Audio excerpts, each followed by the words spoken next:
Welcome back to the deep dive. Today, we're diving into something, well, really quite different. We've got some fascinating material here from a blog called A Crabtree Busy. You heard that right. Specifically looking at a post called Automatic Magic and the ideas around it. That's right. And this isn't your typical source material. Mm. No dry academic paper here. It's very much a personal account, almost like observations about how one specific individual lives uh, interacts with the world. Yeah. Very focused on alignment and sensitivity. Exactly. So our mission today is to really explore these interconnected ideas. We want to pull out what's most interesting about perception, connection, maybe even reality itself as this blog presents it, see what insights we can find in this, let's face it, pretty unusual perspective. Yeah, it's a deep dive into a world where the unseen isn't just like a concept. It's apparently the operating system. The everyday feels charged with something else. Okay, let's get into it then. Starting with that core idea the source brings up, automatic magic. Right. So automatic magic, according to the blog, is basically living in a way where extraordinary things happening feels, well, mundane, normal. It's Yeah. not about having loads of cash, Yeah. but having a life that's really rich in texture and experience, abundant, but maybe not in the ways we usually think. And there's this pretty striking claim in there this person has never carried debt or really known serious want. How does the source explain that? Well, the way it's put is that the universe has always answered him like an attentive old friend, Yeah. you know, whispering secrets just when needed. So you apparently see this in how abundance shows up right on time. Jobs just appear, homes become available, even strangers sort of step in to help. Okay, but it stresses this isn't luck, right? That seems important. Crucial distinction. Yeah. The source frames it as order and faith, like a deep practiced trust in how things work behind the scenes. Hmm. It uses this analogy, magic being like wind hitting a fail. It's natural, inevitable, familiar, not something you force or perform. Natural and familiar. Okay. And this individual is described almost like a scribe, someone channeling creative stuff, songs, symbols, words, poems. It just flows, apparently, without a lot of conscious effort. There's even this detail about poems he wrote, sometimes showing up days later as song lyrics on someone else's album. Whoa! Yeah, the blog attributes that to tapping into shared currents of creativity or Oh, something. that is pretty wild. And it links to this idea that his whole life has a sort of ceremonial rhythm, even basic things. Exactly. Waking, breathing, eating, walking, they're all described as having this sacred quality. The magic isn't big spells. It's in the perception, the presence, the attention. Okay, so perception and attention. How does that show up? In the examples of synchronicity the blog gives, like showing up somewhere just before someone really needed help that's framed as presence, or seeing exactly what someone else was thinking that's attention. Even seeing repeating numbers, 11.11, 2.22, isn't just coincidence. It's like time itself is nodding in agreement. Nodding in agreement. I like that. And the faith aspect, it's not blind faith. No, not according to this. It's called a deep familiarity with the nature of the universe. Like knowing an old path in the woods so well, you can walk it in the dark. You trust the unseen based on, well, just constantly seeing it work, the alwaysness of it, as the text puts it, past experience. Okay, that makes sense. Trust built on experience. And there are these examples of, frankly, uncanny foresight, apparently describing and visualizing things like the smartphone and generative AI decades before they were real things. But it's not presented like psychic powers, more like it's just his native language, and the Yeah. world is sort of catching up to him. Native language. Huh. It also mentions communication without words, with loved ones. Yeah, friendships continuing in resonant silence, not really bothered by time or distance. Like the connection itself is the main thing. So the big picture for this automatic magic part is no accidents. Pretty much. According to the source, there are no accidents in his orbit. It's all ritual. It's all choreography. What looks like chance is seen from the inside as this intentional dance, driven by awareness and trust. Okay, wow, that's a lot to take in. But then the source immediately throws a curveball, right? This magic doesn't mean no pain. It brings in automatic tragedy. Exactly. And this is really important. It's not tragedy like scandals or massive failures. It's described as a quiet sorrow, built not from having too little, but from having too much memory, emotion, perception. It's the cost, the blog suggests, of feeling everything all at once, linked to his porous nature. Porous nature. Can you unpack that a bit? What does the source mean by that? It means he basically lacks the standard emotional buffers or boundaries. He absorbs feelings, experiences from others very easily, like a sponge, I guess. Right, okay. absorbing things. So he's described as a witness, remembering not just events, but whole seasons of emotion in vivid detail. Tiny things that comment, how light fell, the texture of silence, it all sticks. And the weight of loss? That sounds heavy. The text mentions specific numbers. Yeah, 10 souls he'd shared homes or life chapters with passing away, and that's not including family. The source says this weight accumulates like invisible architecture, a deep carried sorrow. Invisible architecture. Wow. And it notes that even those synchronicities, the signs of order, can feel like a lonely language when you're deep in grief. The magic doesn't just switch off the pain. That photography thing you mentioned earlier, it comes back here. It does, yeah. But viewed through this lens of tragedy or maybe destiny, taking photos of strangers who, years later, become incredibly important friends. It's seen as these convergences, evidence that time isn't just a straight line, it's spiraled. Like life drafts outlines, and these people photographed years ago walk back in when it's their time. And so connections are almost faded, even the painful ones. Yeah, those deep connections, that telepathy-like stuff, also feed into the tragedy.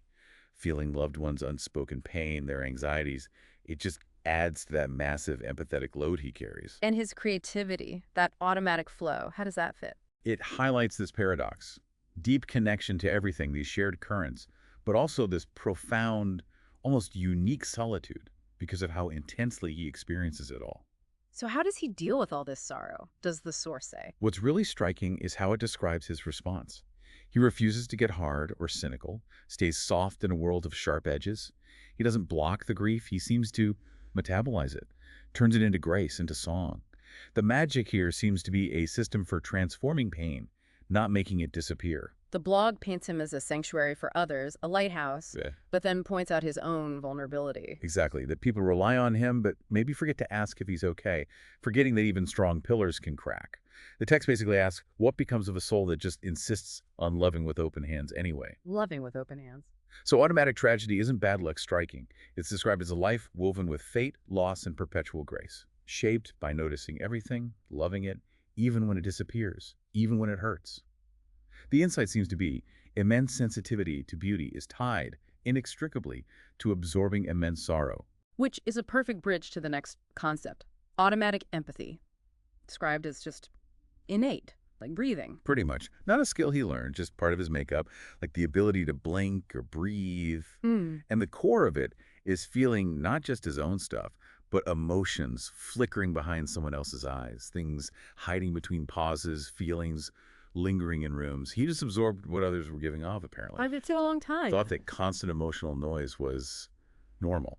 That intensity sounds overwhelming, reading people before they speak, whole biographies in his chest. Yeah, based on tiny cues, how someone shifts their weight, a tiny catch in their voice. He doesn't just see others' anger or grief. He lives it in tandem because he's porous, the source says, while others are, armored. And it's not about being nice. The blog is clear on that. Very clear. It's a reflex, maybe even feels like a curse sometimes, crying for strangers, carrying their shame. It's automatic absorption, not a conscious choice to be compassionate in that moment. Okay, so what's the cost? It must be huge. Oh, yeah. The source says it wears him thin.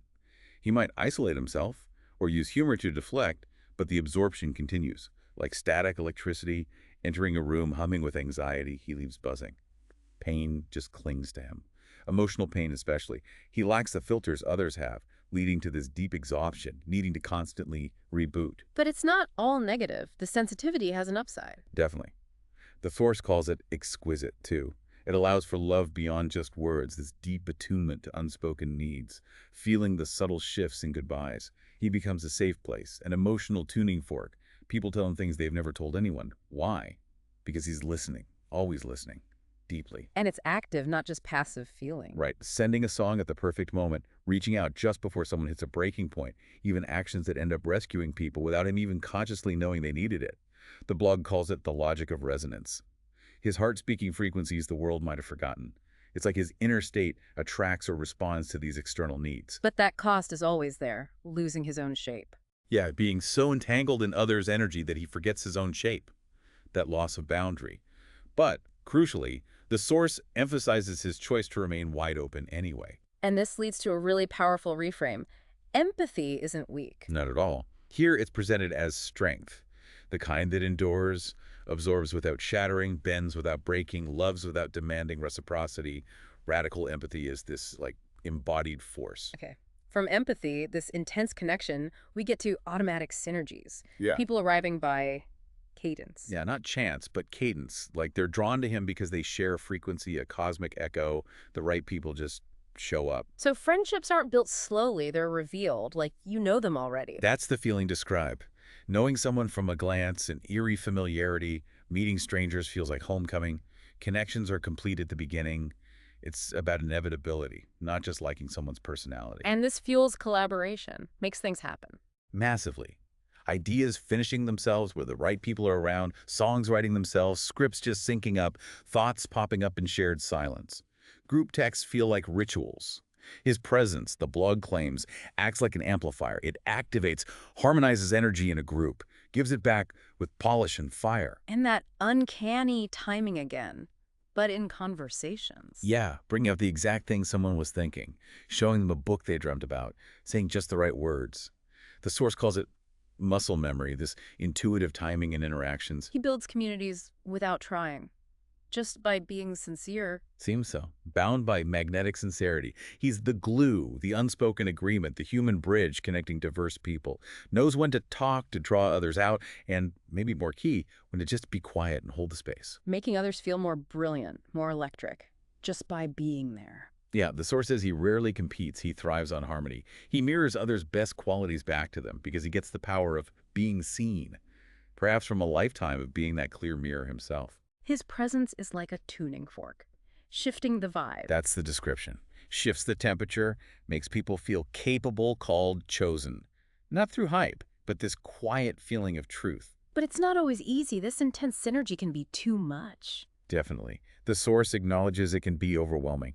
Misunderstood as flirting, or this heavy, faded thing people run from, he's apparently learned to let people go with grace if they can't handle that level of seeing or being seen. But he keeps doing it, weaving connections. Yeah, it's described as his craft, weaving invisible threads without needing thanks or gain. It's just his nature. Proof, the text says, that the right people emerge, they converge, they co-create. The insight is that real connection isn't a hunt, it's resonance. Tuning in. Okay, resonance leads us to automatic destiny, which isn't luck or willpower, it's choreography. Exactly. A choreography of timing, trust, and unseen currents. From the outside, his path might look random, even effortless. But up close, the blog says, it's uncanny. Events align, doors open right when he gets there, answers arrive before questions are even fully formed. He's not fighting the current, he's being carried by an invisible tide. And this is supposedly the result of deep, unwavering alignment. Alignment, and he had this inner vision, even as a kid. Yeah, not a fixed plan, but this visceral sense of future moments, future tech. Source says he just trusted the world would eventually catch up to what he already felt or saw internally. But it's not passive, this destiny thing. It's a fierce collaboration. Cue point. Fierce collaboration. It requires constant, active attention to subtle cues, repeating phrases, a stranger's comment, an impulse, and then acting on them, trusting them, finding something vital. The logic isn't A leads to B, it's nonlinear. But the results, the blog insists, are undeniable. His inner compass is tuned to something vast. And he makes space. He doesn't force things. Right. Makes space for opportunities, for people, for insights. Yeah. By being present and open enough to listen to time itself. He creates conditions for things to unfold, rather than trying to control the outcome. Which explains why people come back years later saying, you told me. Exactly. Or, I finally get it now. His destiny isn't a destination. It's this dynamic way of being, responding to the world. It requires both agency, choosing to follow the nudge, and surrender, trusting the flow. And it connects back to everything else. The dreams, the patterns, the empathy. Directly. Yeah. Vivid dreams, seeing patterns, finishing sentences, that synergy, it's all part of the same system. The source calls it destiny heard clearly, fueled by his empathy and intuition. But still not immune to suffering, even with this alignment. Absolutely not. He carries a lot, especially from the empathy and tragedy. But the hardships have coded meaning. They fit into the choreography. Loss plants seeds, heartbreak clears new paths. He grieves, but without bitterness. So he might be misunderstood by logical types. Yeah, those needing a clear plan. But those who witness it, the blog says, see, he's not just lucky. He's listening, co-creating, letting go at just the right moment, and holding on when it matters most. There's that detail about writing things he forgets. Right. Writes words, forgets them, then years later someone quotes them back and they have this deep, faded meaning. He names things, predicts shifts, just by paying attention to those whispers.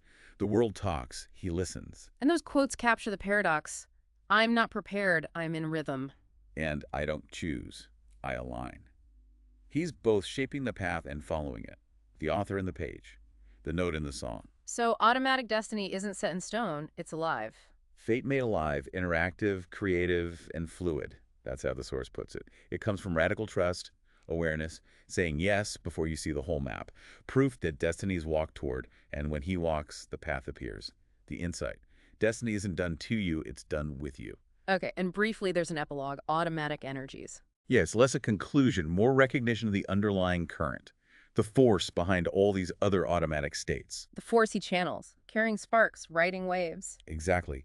It's described as part of an unseen lattice, a living, breathing pulse. And this energy, it hums, it's quiet. Yeah, not dramatic surges. It collects in rituals, in But pauses, in the ink he uses. The quiet power of intention plus action. It arrives like a tide, responds to his inner alignment. It moves through him. He doesn't really wield it. and he doesn't wait for signs anymore, he is the sign. That's the shift noted. Signals now harmonize with his presence. They don't guide it from outside. And he stopped trying to explain it. No map, only presence. Right, only devotion. Yeah. Automatic energies are framed as the breath between thought and manifestation, the raw code of his magic, the fundamental energy field he works within. He embodies it, not wields it. And that's a reminder. A reminder that nothing truly sacred is forced. It arrives, it flows, it resonates, and through him it continues. Wow. Okay, so putting it all together. Automatic magic, tragedy, empathy, synergies, destiny, energies. It paints quite a picture. A really complex integrated picture, yeah. Yeah. A life lived, according to this source, in this state of deep alignment, profound connection, huge sensitivity, and the sorrow that comes with that openness, all woven together by this sense of unseen order, this underlying energy. It's a really compelling way to look at things, even if it's, very unconventional. It definitely challenges how we normally think about luck, control, even tragedy or strength. It absolutely does. And Yeah. it leaves you, the listener, with a lot to chew on, doesn't it? Like, what might it mean for you to try and listen for the unseen more? How could paying more attention to your own internal rhythms, those subtle nudges or patterns, maybe change how you see coincidences or what you call fate? Yeah, and thinking about empathy, what's the real cost, but also the real power of staying open and present in a world that often rewards being closed off, being armored. This source describes a life where deep trust, surrendering to the unseen, seems to just fundamentally change what's possible. It suggests maybe the most extraordinary way to live is just by being fully here, fully open to the currents. So maybe the question to sit with is, how might embracing even a little more of that kind of trust redefine what you think is possible in your own life? Feels like something worth considering.